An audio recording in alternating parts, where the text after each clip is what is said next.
Hey everybody, Mr. Extraordinary again with another video. What's up, what's up, what's up? How you doing? I hope you guys are warm. Alright, what do I want to talk about? I want to talk about Stan Lee, a documentary. It came out on Disney Plus this month, and it just basically details the life of Stan Lee from his birth to all the projects that he came up with in Marvel, stuff that he wrote, him becoming eventually a publisher at Marvel. I like the documentary. I was skeptical at first because I wasn't sure whether they were going to touch on certain topics. For instance, his relationship with Jack Kirby and his relationship with Steve Ditko. And I'm glad that they touched on that, even though they touched on his point of view on things. It's great because it gives people an idea of who he was, not just the guy who came on cameos and created all these characters, but how influential he was in the comic business and some of the risks that he took to make sure that he comes up with compelling stories, and he actually publishes some things that, I mean, he did an issue that was not approved by the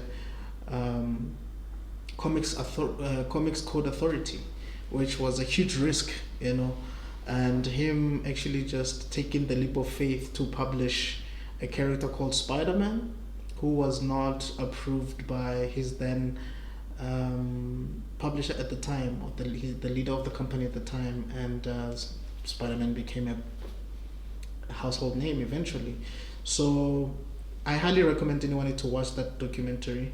It is actually narrated by Stan Lee himself, you know, so they took clips from archival footage from all the years and just blended it in such a way as if he's actually detailing his entire life, from, you know, as if he was just recording his life in one studio session or something, which is remarkable. So you see him through the years, you get to see his wife, you get to see, you know, how he started at Marvel as a teenager. I think it was 17 at the time, to becoming this guy who co-created the X-Men, Black Panther, Spider-Man, and many other characters, you know, and it came up with a method, the Marvel method, you know, thanks to Steve Ditko and Jack Kirby, because they were working with him at the time, and how influential other people were. Jack Kirby is one of them, and Steve Ditko being one of them,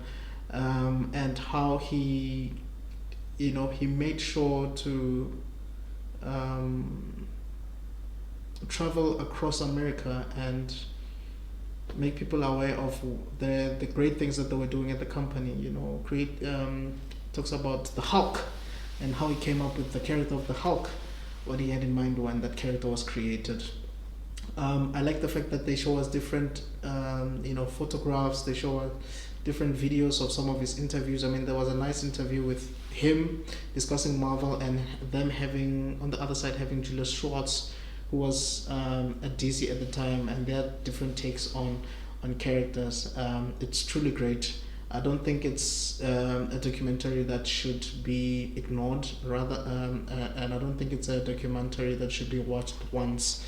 It's something that should be viewed more than once, so that you can understand the tedious work that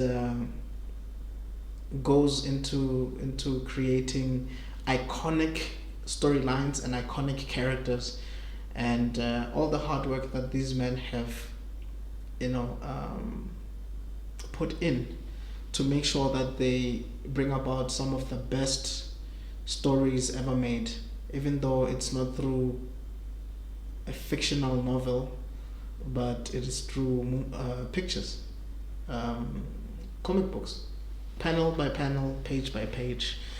And I think one thing that we also take for granted is the influence of DC Comics, what they were able to do to influence the Fantastic Four, for instance, you know. So please watch it, see all the speeches that he made, see this young boy who turns out to become a giant in the comic book industry, Stan the Man Lee, and how he came up with the soapbox, and how he got fan mail, and, like I said, the Marvel method, and some of your favorite characters that we got to see over the years. So I'll definitely give it a 9 out of 10. 9 because I feel like some parts that should have been included in the documentary were omitted. I think it is imperative to mention certain things, but those are some of the things that I'll be talking about in other videos that I'll be making in the future with regards to Stan Lee, Jack Kirby, Steve Ditko, and some of the other people that were involved in Marvel. But yeah, that's basically my thought on it. Don't forget to like and subscribe on this channel and let me know your thoughts. And I'll definitely see you on the next video. Alright, cheers.